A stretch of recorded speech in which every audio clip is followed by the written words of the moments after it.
Hello, and welcome to the Narrowing Path, Walking the Spiritual Walk. My name is Steve Van Ash, and I thank y'all for joining me again tonight as we go through and do today's daily reading from James Allen's Daily Meditation. This is my second time reading it today. My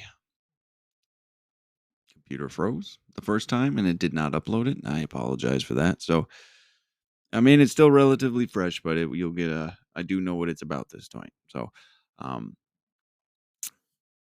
forgive me for that. I hate it when that happens. So this is going to be the second time I read it, but you still get some good responses, reactions, and observations more to relate to about the reading. So let's go ahead and get right to it. This is November 14th reading from James Allen's Daily Meditation. Men reap that which they sow. If a man is troubled, perplexed, sorrowful, or unhappy, let him ask, what mental seeds have I been sowing? What seeds am I sowing? What is my attitude toward others? What seeds of trouble and sorrow and unhappiness have I sown, that I should thus reap these bitter weeds? Let him seek within and find, and having found, let him abandon all seeds of self, and sow henceforth only the seeds of truth. Let him learn of the farmer the simple truths of wisdom, and so broadcast the seeds of kindness, gentleness, and love. The way to obtain peace and blessedness is to scatter peaceful and blessed thoughts, words, and deeds. So, I like this one a lot because it's a check, right? It's a kind of a quick check of what's going on. It gives us an inventory to do, really, so we can actually see where our part was in this. So, in this reading, though, there's that inherent the belief, the perspective, the understanding that where we are in life is currently our fault, or we're responsible for it. I don't like to say fault. That means could mean bad. It gives us such a negative association, but everything around us we are responsible for. And this is referring to a spiritual principle, a spiritual law. It's the men reap what they sow. I think it's called some people refer to as the law of reaping, something like that. But yeah, so the opening line of this is a direct reference to that law, that spiritual truth, that men reap what they sow. So again, just alluding to the fact that what is coming to fruition in your life really is due to circumstances previously that you have engaged in and are actively engaged in as well. So, and this works for everything too, positive and negative, building up or tearing down. That's the thing with these laws. What you feed into it, you will get out of it, regardless of what it is. So, men reap that which they sow. If a man is troubled, perplexed, sorrowful, or unhappy, these are some big things here we're talking about, right? Troubled, perplexed, sorrowful, unhappy. So we're in grief. We're sad. We're confused about things. We just don't know how to handle things. We don't know where to go with it. Decisions. We don't know what decision to make. Bothered, upset, frustrated. When we get to those positions, how do we navigate them? Let him ask. What mental seeds have I been sowing? What seeds am I sowing? What is my attitude toward others? I love these three questions. We don't need this huge journal entry every single day necessarily. Sometimes we don't need this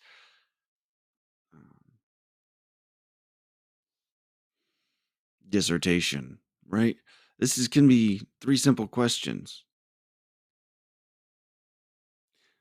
What mental seeds have I been sowing? What have you been thinking about for the past 24 hours, for the last 7 days, 30 days, right? You can stretch that back as far as you want to. And honestly, it's been my experience that the longer I stretch that back, the further back I go, and the more inventory I do, the more pattern I find, the more understanding I get about myself and others, and the way the world kind of rolls. So, what mental seeds have I been sowing? Look at your history. Look at what's been going on in your life. What have you been thinking about? Right? It's all because it all has an effect. It all has an effect. Now, the second question, what seeds am I sowing currently in this immediate moment? What are you thinking about? Are they negative? Are they positive? Are they judgmental or compassionate? Condemning or encouraging?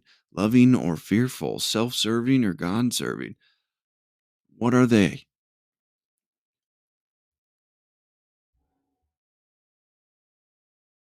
This was hard for me at the beginning of my journey because I didn't know how to be honest with myself, and I didn't know what was positive and what was negative, and I don't think I even truly knew what I was thinking. So this is a learning process for many. Well, at least it was for me, and I believe many people that haven't thought like this before or haven't been willing to, or even known it was possible to think like this. Have had a whole new interaction. Right? It takes some learning, some understanding, some processing with people that have done it before, right? The more you do it, the more you understand yourself. You understand where your selfishness, your self centeredness, your character defects show up. And you just continue to grow and learn and emerge from this veil of ignorance into the light of the spirit. It's a beautiful thing. Now, that last question, what is my attitude towards others? What's happening in all your association, right? A lot of where I'm at mentally shows up in how I interact with people. Am I being, again, loving, kind, generous, compassionate? Or am I being selfish, judgmental, condemning, and bitter and sarcastic? How am I interacting with other people? Because that's all up to me. How I am in an interaction is 100% in my control. So, what's coming out sideways on those things? Take an honest answer onto that. Are you getting in arguments a lot at home with your children, with your significant other? Are you putting down your coworkers or getting frustrated with your job role, right? Like these are all signs that something's off. It's important stuff. What seeds of trouble and sorrow and unhappiness have I sown that I should thus reap these bitter weeds, right? Ask this question honestly. When you can ask these questions honestly, especially this one, be prepared. Most times we'll get a response. You just have to be willing to hear it. I should thus reap these bitter weeds.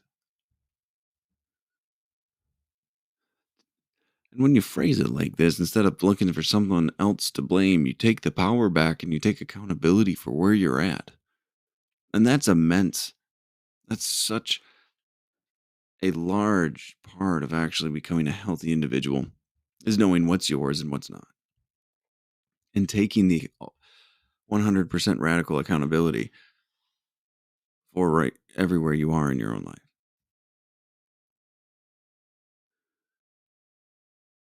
The power is there and only there.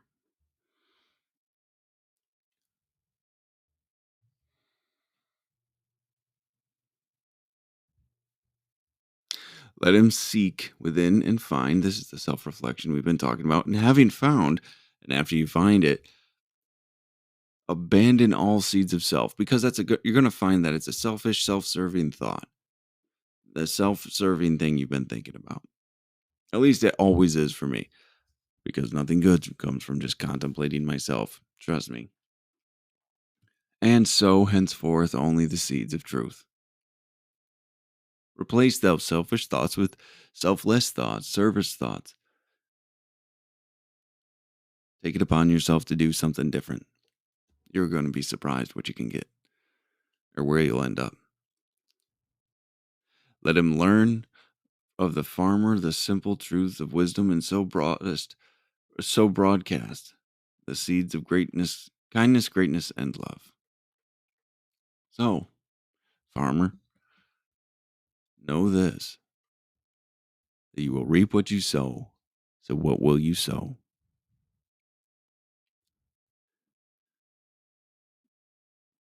Hopefully, you choose kindness, gentleness, and love. Peace.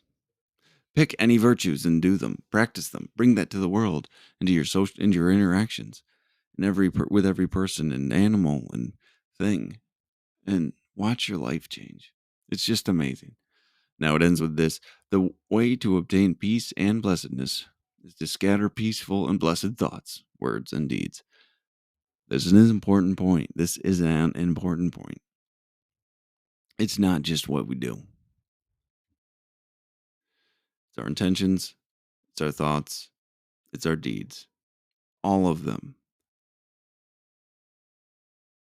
One is better than none, yes. But all of them will bring the freedom and the joy that you were looking for. So, all right. Well, hopefully this one uploads for us this time. It's a fantastic reading. I enjoy it. I like it having a little inventory presented in these because we don't always get steps to take actively. It's insight and it's knowledge and it's awareness and it's the light of the spirit that gets shed through these. So it's all good. And the knowledge is what banishes the darkness. It's the light for the path, knowledge. So it's all a blessing. But when we get some of these little inventories on how to live, I'm always grateful for them. So. But all right, I'll be looking forward to tomorrow's. So until next time, thanks.